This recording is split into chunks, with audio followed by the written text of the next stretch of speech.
Hello friends, welcome back to my new blog. तो आज मैं आप सभी के साथ में शेयर करने जा रही हूँ कोट सेट के पैंट की कटिंग, जिसके लिए मैंने कॉटन फैब्रिक लिया था। जिसके लिए मैं पूरा सेट बनाने के लिए 4 मीटर फैब्रिक लेके आई हूँ, जिसके की पैंट की कटिंग इसमें 2 मीटर फैब्रिक में होगी। इसके लिए मैंने इस फैब्रिक को क्योंकि कॉटन फैब्रिक है तो मैंने इसे अच्छे से श्रिंक कर लिया है और अच्छे से आयरन कर लिया है। इसे मैंने फोल्ड करके, यानी कि किनारे वाले जो दोनों तरफ के किनारे हैं फैब्रिक के, जो अर्ज है, दोनों अर्ज को मिलाकर मैंने किनारियों को अपनी तरफ मिलाकर इसमें रख लिया है। यानी कि ओपन हिस्सा इसमें मेरी साइड है और मैंने इसमें कपड़े की जो अनइक्वल फैब्रिक था इसको मैं स्केल से सीधा करके इसको एकदम सीधा कर ले रही हूँ, क्योंकि हम इसमें मैंने ऑल ओवर प्रिंट वाला फैब्रिक लिया है, वन वे साइड वाला प्रिंट नहीं लिया है।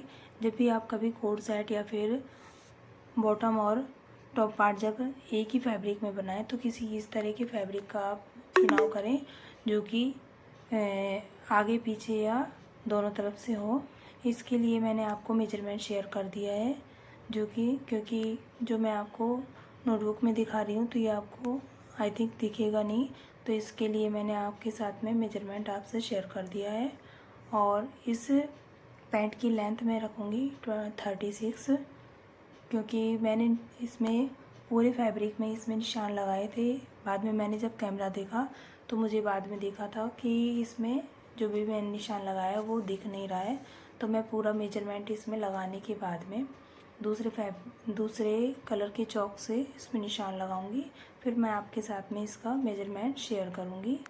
तो इसके लिए आपको पूरी वीडियो को बिना स्किप करे हुए देखना है। अगर आप स्किप कर करके देखेंगे तो एक भी मेजरमेंट आपकी समझ में नहीं आएगा, और मैं बहुत ही ईजी और आसान तरीका बताऊंगी। इस तरीके से आप किसी भी साइज़ की पैंट की कटिंग बहुत ही आसानी से कर सकते हैं। तो चलिए हम स्टार्ट करते हैं। तो हमने इसमें पैंट की जो लेंथ ली थी, देखिए ओपन वाली हिस्सा मैंने अपनी तरफ रखा है और ऊपर से मैंने इस पैंट की लेंथ रखी है 36.5 पर। हाफ में इंच मैंने थोड़ा अपनी तरफ से थोड़ा बढ़ा लिया है, क्योंकि जिससे कि पैंट की लेंथ कम नहीं हो। मेजरमेंट मैंने आपके साथ शेयर कर दिया है क्योंकि बुकलेट में दिख नहीं रहा है। तो अब हम इसकी लेंथ जो लेंगे वो 36.5 पर लेंगे, क्योंकि मैं इसमें नीचे से इस फैब्रिक में से फोल्ड नहीं करने वाली, क्योंकि मैं इसमें नीचे ओपन से लेस लगाऊंगी तो एक्स्ट्रा पट्टी जोड़कर ही मैं लगाऊंगी। तो इसलिए मैंने इसकी लेंथ 36 पर ही रखी है और 1 इंच जो हमारा मार्जिन में जाएगा वो हमारा बेल्ट में हमें मिल जाएगा। तो इसमें आसन की लंबाई लगाने के लिए हमने जो सीट होता है उसका 4th हिस्सा लिया है। 4th हिस्से को, यानी 4th हिस्सा हो गया 10.2, और उसमें हमने 1.5 इंच हमने उसमें प्लस किया है। तो 1.5 इंच प्लस करने के बाद हमारे आसन की लंबाई निकल गई है। तो हमारे आसन की लंबाई लगभग 11.5 इंच के लगभग इसमें निकलेगी। आसन की चौड़ाई निकालने के लिए हमने किनारी वाले हिस्से को हमें छोड़ देना है और वहाँ से हमें नापना है। तो वहाँ से हमने सीट का 4th हिस्सा प्लस 2 इंच लूजिंग के लिए और 2 इंच हमने लिया है इसमें मार्जिन के लिए, मतलब क्रॉच एरिया बढ़ाने के लिए। आप चाहें तो इसमें 2 इंच की जगह 1.5 इंच भी कर सकते हैं, अगर आप थोड़ा फिटिंग में पहनना चाहते हैं। तो जो भी निशान हमने लगाया उन सब का हमें इसमें हाफ कर लेना है, यानी कि क्रॉच एरिया तक बिल्कुल पूरा निशान जो लिया है हाफ लगाने के बाद हमारे पास 7 इंच निशान आता है। तो 7 इंच का निशान लगाकर हम इसके जितनी भी मोहरी थी 7 इंच, यानी कि 14 इंच का हाफ 7 हो गया, तो 7 का हाफ हम 3.5 करके हम मोहरी के निशान को भी लगा लेते हैं और लेग शेपर से अपनी पैंट में निशान को लगा लेते हैं। और यहाँ पे जो मोहरी वाले किनारे वाले जो हमने आसन की चौड़ाई लगाई थी, यहाँ पे हम अपने स्केल को मिलाकर लगा लेते हैं। यहाँ जो कोना बनता है उसको हमें थोड़ा दबा देना है। और फ्रंट की जो हमारा आसन है इसके हमें ऊपर से लगभग 1 या 1.25 इंच हमको इसको डाउन कर देना है। तो हमारे पैंट की इसमें हमने फ्रंट पार्ट की जो निशान है वो लगा लिए हैं, और जो हमने इसको डाउन किया है कमर पे से तो उसे हम बाद में कट करेंगे, क्योंकि हम पहले बैक वाले पार्ट की इसमें इसी पार्ट को रखकर बैक वाले पार्ट की भी कटिंग करेंगे। आप इसमें चाहें तो जो क्रॉच एरिया है वहाँ से आप 1 इंच का इसमें मार्जिन भी बढ़ा सकते हैं। मुझे नहीं बढ़ाना है क्योंकि मैं बिल्कुल राइट नाप का ही ले रही हूँ, क्योंकि ये थोड़ा लूज ही रहेगा, एकदम टाइट में नहीं है। गर्मियों के लिए जितने भी कोट सेट वगैरह थोड़े बनाए जाते हैं तो थोड़ा हल्का सा लूजिंग में बनाया जाता है, जिससे कि उठने बैठने में थोड़ा आसानी रहे। तो ये हमारा कोट सेट की जो फ्रंट पार्ट है वो हमने कट कर लिया है। अब हम बैक पार्ट को कट करेंगे। उसके लिए हम पहले इसको हटाएंगे यहाँ से, और बैक पार्ट के लिए जो हमने फैब्रिक लिया था उसको दोनों किनारियों को बराबर से लेकर कपड़े को हम एकदम फटकार कर सीधा सेट कर लेंगे। जब भी आप बैक वाले पार्ट की कटिंग करें तो आप कपड़े को पहले अच्छे से फैला लें और सीधा कर लें। अगर कपड़े में बल हुआ तो आपकी पैंट एक तरफ घूमने लगेगी। और जब भी आप बैक वाले पार्ट की कटिंग करें तो फ्रंट वाले पार्ट को जब आप फैब्रिक पर रखें तो ऊपर से आप लगभग 3 इंच के करीब कपड़े को छोड़कर चलें, यानी पैंट को जब आप फ्रंट वाले पार्ट को रखें तो ऊपर से 3 इंच नीचे खिसका कर ही रखें। अब हमने जो सेंटर में जो निशान लगाया था आसन पे, वही निशान हमें मोहरी पर भी लगाया था। तो इन दोनों निशानों को नापते हुए हमें किनारे से उतना ही फैब्रिक पे सेट करना है जितना हमारा ऊपर से सेट है। अगर आप तिरछा सेट करेंगे तो हमारी पैंट एक तरफ घूमने लगेगी। तो हमने दोनों निशान चेक कर लिए हैं। हमारे दोनों निशान 7 इंच पर थे, 7 इंच पर ही आ रहे हैं। अब हम सीट की आसन की जो चौड़ाई है इसको बैक वाले पार्ट में बढ़ाएंगे। तो इसके लिए हम आसन वाले हिस्से पर जो इसको हम स्केल से सीधा कर लेते हैं, और कमर वाले हिस्से पर भी हम सीधा कर लेते हैं, और बॉटम वाले हिस्से पर भी। तो यानी तीनों जगह से हमें इस नाप को अभी थोड़ा बढ़ाना है। तो इसलिए हम तीनों जो हमने ये लाइन खींची थी, इस लाइन को आगे बढ़ाते हुए हम लेंगे। तो कमर वाले हिस्से पर भी हमें 2 इंच बढ़ाना है, और सीट वाले हिस्से पर भी हमें 2 इंच बढ़ा कर ही लेना है, क्योंकि बैक वाले पार्ट में भी हमें लूजिंग देनी है। क्योंकि नीचे जो आसन वाली जगह पर हम बढ़ाएंगे तो वो क्रॉच एरिया बढ़ाना है, और नीचे से भी हमें इसको 1 या 1.25 इंच का इसमें लूजिंग देकर चलना है। क्योंकि हमने इसमें मार्जिन के लिए एक्स्ट्रा नहीं लिया है, तो ये हम बढ़ाकर जो लेते हैं वो हमारा एकदम फिटिंग वाला निशान आता है। तो यहाँ पर भी जो हमने जहाँ तक हमारा क्रॉच एरिया है वहाँ तक उस निशान को मिलाकर हमें एकदम स्केल से सीधा कर लेना है। तो ये हमारे बैक वाले जो पार्ट है उसका आसन वाला हिस्सा हमारा बन जाएगा। अगर आपके पास कोई शेप वाला स्केल नहीं है या फ्रेंच कर्व नहीं है तो आप हाथ से भी ऐसे इसको गोलाई को दे सकते हैं। किनारे से आप कोने से आप इसको कॉर्नर से आप इसको 1 इंच या 1.25 इंच के करीब लेकर इस गोलाई को दोनों हाथ से बढ़ाकर दे दीजिए, और लेग शेपर से हम इसकी शेप, पैंट की जो शेप होती है उसको दे देंगे। अगर आप हाथ से देंगे तो आपकी पैंट की जो शेप है अच्छी नहीं आएगी। तो इसके लिए आपको ज़रूरी है कि आपके पास एक लेग शेपर होना चाहिए।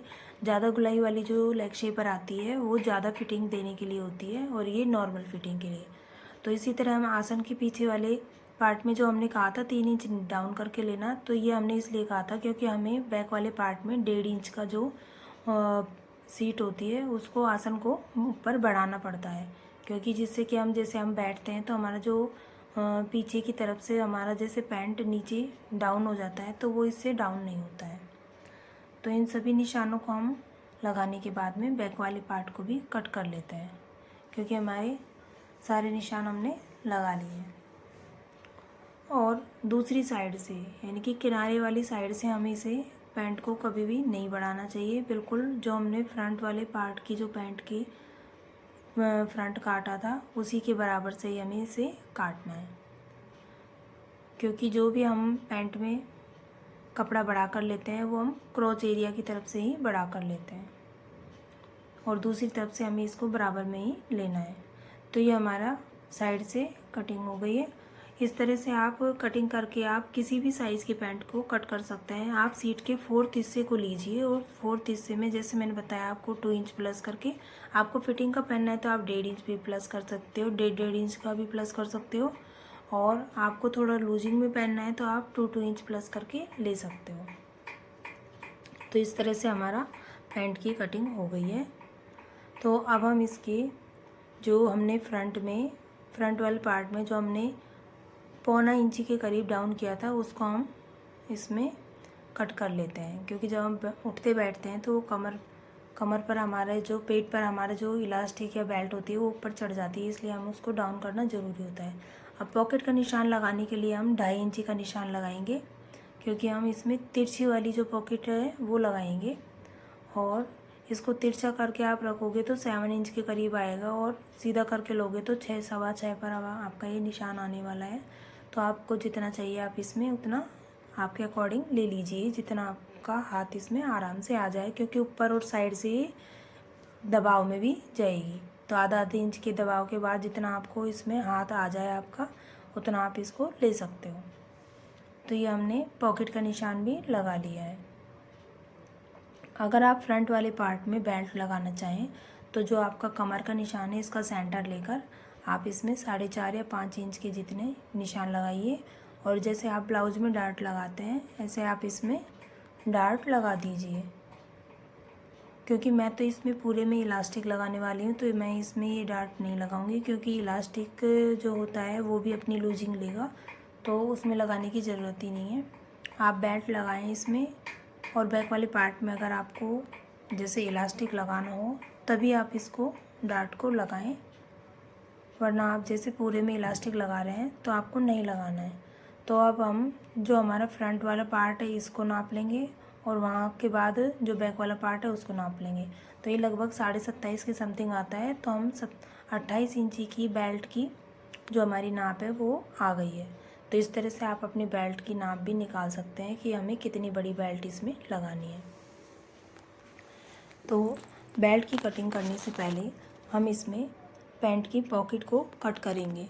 तो पैंट की पॉकेट कट करने के लिए जो हमने क्रॉच एरिया की साइड से जो फैब्रिक निकला था, फोल्डेड फैब्रिक निकला था, उस फैब्रिक को लेंगे। इसमें हमने मेरी तरफ इसमें फोल्डेड फैब्रिक है, तो इसको मैं दोनों तरफ के पॉकेट बनाने वाली हूँ, तो इसलिए मैंने दो पॉकेट फोल्ड कर लिए हैं, यानी कि ये 4 तह वाला कपड़ा है। तो इसको मैं पहले स्केल से सीधा करूँगी, क्योंकि अनइक्वल हो रखा है, इसलिए पहले हम इसको सीधा कर लेंगे। फिर हमें पॉकेट की लंबाई का निशान इसमें रखना है। आप 11 या 11.5 से कम की लंबाई की पॉकेट नहीं बनाएंगे इसमें। अगर थोड़ी छोटी बनाएंगे तो जो भी आप पॉकेट में सामान रखेंगे वो सब बाहर निकलने लग जाएगा। तो मैंने 11.5 इंची की लंबाई ली है, और पॉकेट को इसमें नीचे से चौड़ाई ली है मैंने इसमें 6.5 इंच की, और ऊपर से मैं इसको लूँगी 6 इंच पर। तो ये 6 इंच पर मैंने इसमें पॉकेट के ऊपर की चौड़ाई लगा दी है। तो ये हमारे पॉकेट के निशान हो गए। दोनों निशानों को हम सीधा कर देंगे। तो मैं स्केल से इसको सीधा करके लगा रही हूँ। अब मैं पॉकेट को जो साइड वाला हिस्सा है जो कि हमारे पैंट में अटैच होगा, वहाँ से हम इसको 1.5 इंच की गहराई पर थोड़ी गोलाई देकर इसको कट कर लेंगे, जिससे कि हमारी पॉकेट में थोड़ा झुकाव आ जाए और बीच में से थोड़ा गहरा हो जाए, जिससे कि जो भी हम सामान पॉकेट में रखें तो वो हमारी पॉकेट से बाहर नहीं निकले। तो इस तरह से हमारी पॉकेट भी कट हो गई है। बहुत ही ईजी तरीके से हमारी पॉकेट भी कट हो जाती है। अभी दोनों फ्रंट, लेफ़्ट और राइट दोनों साइड की पॉकेट हमारी कट हो गई हैं। और ये मेरी तरफ से फोल्डेड हिस्सा था, और ये ऐसे अटैच करके इसको हम लगा देंगे। जब मैं इसकी स्टिचिंग करूँगी तो आपके साथ उसकी स्टिचिंग भी मैं आपको शेयर करके बताऊँगी। अब इसकी हम बेल्ट कट करने वाले हैं। तो बेल्ट के लिए हमने ये देखिए हमारे दोनों पार्ट हमारे तैयार हो गए हैं। ये देखिए फ्रंट के दोनों और ये बैक वाले पार्ट के दोनों।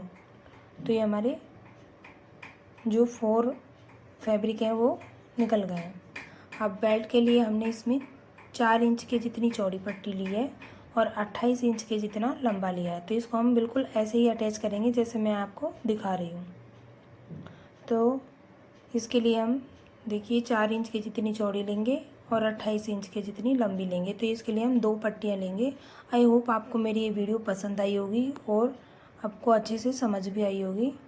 तो अगर वीडियो पसंद आई हो तो वीडियो को लाइक करें, और चैनल पर फर्स्ट बार आए हैं तो चैनल को सब्सक्राइब कर लें, जिससे कि ऐसी आने वाली, और बेल आइकन को प्रेस कर लें जिससे कि आने वाली हर नई वीडियो आप तक सबसे पहले पहुंच सके। और वीडियो को लास्ट तक देखने के लिए आप सभी का धन्यवाद।